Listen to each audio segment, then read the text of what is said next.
आइए आपको सीधे लिए चलते हैं सुरेश कौशल जी के पास, जो हमको बताएंगे कि आज के दिन अगर आप भी पूजा पाठ करते हैं, सरस्वती की पूजा करना चाहते हैं, तो कौन सा शुभ मुहूर्त रहेगा। जी कौशल जी। शुभ मुहूर्त तो 9:19 तक जो है पंचमी तिथि चल ही रही है, परंतु पूरे दिन का अच्छा समय चल रहा है। तो 10 बजे तक जो है, लगभग 8:15 से लेकर 10 बजे तक जो है मीन लगन है। उसके बाद 10 से लेकर 11:30 तक लगभग मेष, उसके बाद उपरांत वृषभ लगन है। तो आप जो है इसके लिए कर सकते हैं, जैसे मीन लगन जो है, आप छोटे विद्यार्थी हैं, छोटे बच्चे हैं, वो आप आरंभ कर सकते हैं पूजा।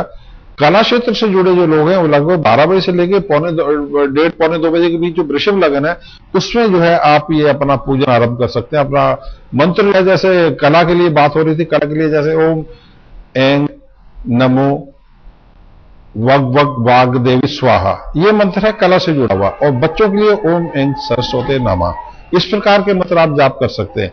तो याद रखें कि आज के दिन बालकों के लिए मंत्र आरंभ करना अत्यधिक शुभ रहेगा, क्योंकि शुक्र ग्रह जो जुड़े हुए हैं सरस्वती से, शिक्षा से, विशेष करके बच्चों से, 24 अप्रैल तक अस्त है। तारा डूबा हुआ जिसको कहते हैं, वो ग्रह स्थिति चल रही है। इसलिए पूरे समय आज के दिन को एक मुहूर्त मानकर आप आरंभ करें और इसको 24 अप्रैल तक करते रहें। अक्षाराम का दिन बहुत अच्छा है, साल में एक दिन हुआ करता, वो ये है। और जो कला साहित्य संगीत से जुड़े क्षेत्र के लोग हैं, वो जैसे बोला है 12:45 बजे तक लगभग आप कर सकते हैं। तो एक बात और ध्यान रखें कि शुक्र ग्रह जो अस्त है, ऊर्जा से भी जुड़े हैं। ऊर्जा जो है शुक्र से जुड़ी है, ऊर्जा जो ज्ञान से जुड़ी है, ऊर्जा सरस्वती है। वीणा जिसकी बात हो रही थी, आपने ऋतुल भी बोला था, वीणा सातों सूर्य और वीणा से निकले हैं। ताल जो है और सुर जो है भगवान कृष्ण की देन है ये। तो इस प्रकार के जो कला साहित्य संगीत से जुड़े क्षेत्र के लोग जो है, अपनी ऊर्जा के प्रति सचेत रहें, अपनी शुगर है बॉडी में वो ना गिरने दें, इंसुलिन के प्रति सचेत रहें। जिस परिवार में वो वंशों में जो है, यानी जेनेटिक जो है डायबिटीज इत्यादि चलनी है, वो वाला किस समय सावधान रहें, उनकी ऊर्जा ना गिरे, पढ़ाई में मन ना लगेगा, इससे जिसमें आपका थकेगा। दूध, दही, पनीर इत्यादि जो शुक्र से जुड़ी वस्तुएं हैं, उनकी कमी ना हो। शहद अत्यधिक शुभ रहता है, डायरेक्ट शुगर लेने से शहद लेना अच्छा रहेगा। इस प्रकार ये सारे उपाय आप करते रहे तो अत्यधिक शुभ आपको परिणाम मिलते रहेंगे। हाँ, आज का दिन जो है, बेशक आप कला का दिन हो, आप कवि हो या विद्यार्थी हो, सभी के लिए 12:45 बजे तक का समय अत्यधिक उत्तम है। और 9:19 तक विशेष करके अत्यधिक उत्तम समय, आप इसका पूर्ण लाभ उठा सकते हैं। आज के दिन जो आप चाहें तो शिक्षा से, कला साहित्य संगीत से जुड़े जो लोग हैं, विशेष करके वृषभ, तुला, मकर और कुंभ राशि के जो लोग हैं, वो चाहें तो आज के दिन हीरा धारण कर सकते हैं। अन्यथा जो है अस्त ग्रह के समय रत्न धारण नहीं किया था, परंतु बसंत पंचमी होने से आज के दिन आप ये रत्न भी धारण कर सकते हैं और स्फटिक की माला धारण कर सकते हैं। सबसे बड़ी बात यह कि भगवान कृष्ण का ध्यान करते हुए या सरस्वती का ध्यान करते हुए, और गणेश जी का, गणेश और सरस्वती एक ही अलग अलग नहीं चल सकते, उनका ध्यान कर सकते हैं। स्वास्थ्य के लिए जो बात हो रही थी, अगर यह विद्यार्थियों स्वास्थ्य की चिंता है तो आज पंचमी है। पंचमी देखिए नागों से भी जुड़ी है, वासुकी, शेषनाग इत्यादि से जुड़े हुए हैं। तो आज के दिन रुद्राभिषेक से आप स्वास्थ्य का लाभ उठा सकते हैं, साथ में सरस्वती मंत्र से विद्या का लाभ उठा सकते हैं। इस प्रकार पूर्ण जो है पूरे दिन का जो है, जैसी आपकी इच्छा वैसे आप प्राप्त कर सकते हैं। पंचमी है, इसलिए नाग पूजन से, रुद्राभिषेक से, पुरुष सूक्तम करते हुए स्वास्थ्य और सरस्वती मंत्र करते हुए विद्या, दोनों का आप ज्ञान प्राप्त कर सकते हैं। अब तक करीब 25 लाख से ज्यादा लोग महाकुंभ में तीसरे और आखिरी शाही स्नान के मौके पर डुबकी लगा चुके हैं। आपको बता दें कि एक के बाद एक करके तमाम अखाड़े भी डुबकी के लिए पहुंच रहे हैं। 3 अखाड़ों का स्नान पूरा हो चुका है और साथ ही साथ लाखों श्रद्धालु जो यहाँ पर जुटे हैं कुंभ में स्नान के लिए। वैसे तो पूरे के पूरे 56 दिन ही लोग आते हैं, लेकिन जो 3 शाही स्नान होते हैं उनका महत्व बिल्कुल अलग होता है। और आज का दिन क्योंकि बसंत पंचमी का दिन है, तो आज के दिन के स्नान का महत्व और भी ज्यादा बढ़ गया है।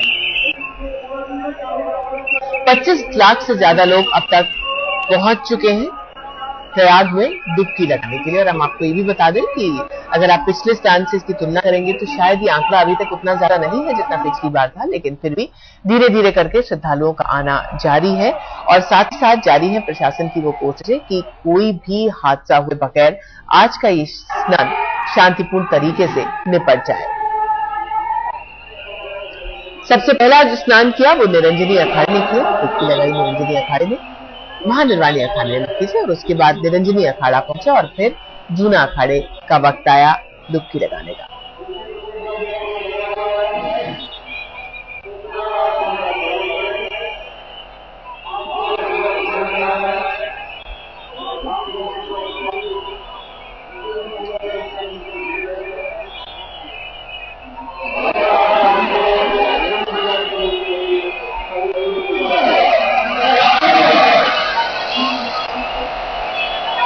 की तस्वीरें हम आपको दिखा रहे हैं निरंजनी अखाड़े के स्नान की है, जिसको सुबह करीब 9:15 बजे तक अपना स्नान संपूर्ण करना था। वो ये स्नान भी पड़ चुका है और साथ ही साथ जूना अखाड़े के साधु भी स्नान करके लौट चुके हैं।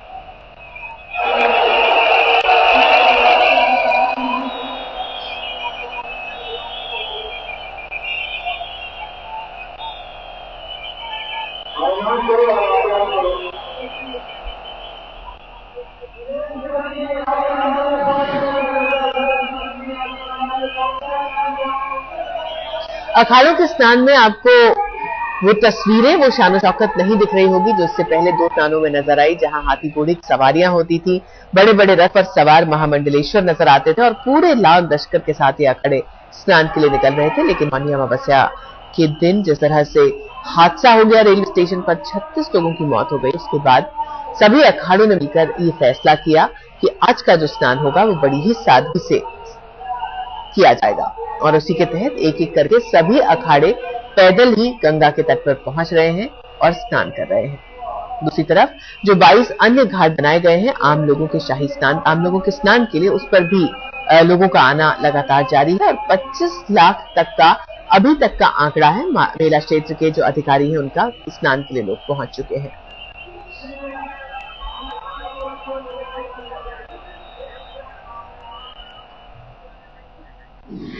चलिए आपको हम सीधे लिए चलते हैं इलाहाबाद। हमारे संवाददाता सुजीत कुमार झा इस वक्त घाट पर ही मौजूद हैं, जहां भारी भीड़ पहुंची है श्रद्धालुओं की स्नान करने के लिए। सुजीत, ये बताइए, अब तो एकदम दिन चढ़ाया है, लोग भी बहुत बढ़ गए होंगे, क्या क्या चल रहा है आपके आसपास? देखिए ऋतुल, स्नान जो चल रहा है वो अपनी गति से चल रहा है। लोग लगातार आते जा रहे हैं यहाँ पे और आप देख सकते हैं कि ये लौटने का है, लोग स्नान करके लौट रहे हैं और चेहरे की जो आप देख रहे हैं कितनी प्रसन्नता दिख रही है। एक नया संचार हो जाता है संगम में स्नान करने के बाद और लोग एक नए जोश के साथ, चूंकि बसंत पंचमी जोश का ही माहौल है, माहौल पैदा करता है, एक नए ऋतु की शुरुआत होती है, लोग उसी अंदाज में यहाँ पर आते हैं और ये शाही स्नान के दिन, जो कि एक महत्वपूर्ण स्नान है महाकुंभ का, आज आखिरी शाही स्नान, उसको लेकर काफी उत्साह है लोगों में। और ये जो भीड़ दिख रही है सामने, अभी भी अखाड़ों का जो दौर है स्नान करने का वो अभी भी जारी है। लगातार जो सन्यासी अब तक सन्यासी अखाड़े जो है वो स्नान कर रहे हैं, इसके बाद बैरागी करेंगे और उसके बाद उदासीन अखाड़े के जो पुजारी हैं वो उसमें स्नान करेंगे। लेकिन सबसे महत्वपूर्ण बात यह है कि इस बार जो बताया जा रहा है, जो प्रशासन से भी हमने बातचीत की है, उसके अनुसार यूं कहे तो मौनी अमावस्या से आधी भीड़ है लगभग। हालांकि प्रशासन इसे बता रहा है कि मौनी अमावस्या से 60 से 70% लोग यहाँ स्नान करने आ रहे हैं। रात 12 बजे से ही ये स्नान करने का सिलसिला शुरू हो गया था। आपको मालूम ही है कि बसंत पंचमी की तिथि जो है वो गुरुवार को दोपहर सुबह 10 बजे से शुरू हो गई थी और उसी से कल भी काफी लोगों ने स्नान किया और आज भी कर रहे हैं। तो प्रति घंटे जो है, जो 2.5 से 3 लाख लोग स्नान कर पा रहे हैं। कुल 22 घाट हैं संगम में और आज चूंकि बसंत पंचमी है तो बसंत पंचमी के अवसर पर यहाँ संगम पे, जहाँ पर गंगा यमुना का संगम है, साथ में सरस्वती भी है, सरस्वती माँ का आज जन्म दिवस मनाया जाता है सरस्वती पूजा के रूप में, तो वो भी विद्यमान रहती हैं यहाँ पर। और यहाँ आज के स्नान का बेहद महत्वपूर्ण महत्व है यहाँ पर और लोग पुण्य के लिए काफी दूर से स्नान करने के लिए लगातार आ रहे हैं और ये सिलसिला लगातार जारी है और चलता रहेगा। जी, पुण्य कमाने के लिए दूर दूर से प्रयागराज पहुंच रहे हैं और प्रयागराज का क्या महत्व है ये हमें पंडित राजकुमार शास्त्री जी बताएंगे। शास्त्रों में प्रयागराज की बहुत अद्भुत महिमा है। स्वयं देव ऋषि नारद जी को इस प्रयागराज में ही शाश्वत शांति की प्राप्ति हुई। कथम ब्रह्म नदीन मुखा कुतश्चिंता तुरो भवान परितम गम्यते कुत्र कुतश्चागमनम तव। ऐसा वर्णन है। काकभुशुंडी जी का आश्रम, जहां पर गरुड़ जी को भगवान श्री राम को राम रावण युद्ध में बंधन में देख करके और मोह पैदा हुआ, और इसी स्थान पर आकर के जो है उनको ज्ञान की प्राप्ति हुई और उनके मोह का भंग हुआ। गोस्वामी तुलसीदास जी बहुत सुंदर एक बात कही, यहाँ जो बट वृक्ष है कि बट विश्वास अचल निज धर्मा तीरथ राज प्रयाग सुकर्मा। यहां पर जो बट वृक्ष है ये स्वयं भगवान शिव का स्वरूप है, और भगवान शिव के स्वरूप में ही यह जिस प्रकार से भगवान शिव आदिदेव हैं, अनादिदेव हैं, जिनका आज तक कोई जन्म नहीं, इस बट वृक्ष की भी महिमा इतनी है कि जिसका कोई। और हनुमान जी का जो मंदिर है, संकट मोचन हनुमान जी की जो उपासना है, जो स्वयं भगवान शिव के रुद्र अवतार हैं, एकादश रुद्र कहे जाते हैं भगवान हनुमान जी महाराज, इनकी उपासना है। और स्वयं भगवती गंगा जिनको हर हर करती हुई भगवान शिव के जटाओं में आकर के प्रवेश किया, वो भगवान भगवती गंगा भी है।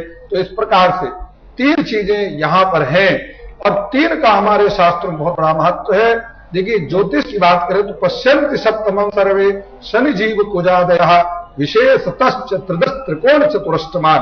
और लघु पराश्री में लिखा है कि सर्वे त्रिकोण नेतारो ग्रहा शिव फल प्रदान।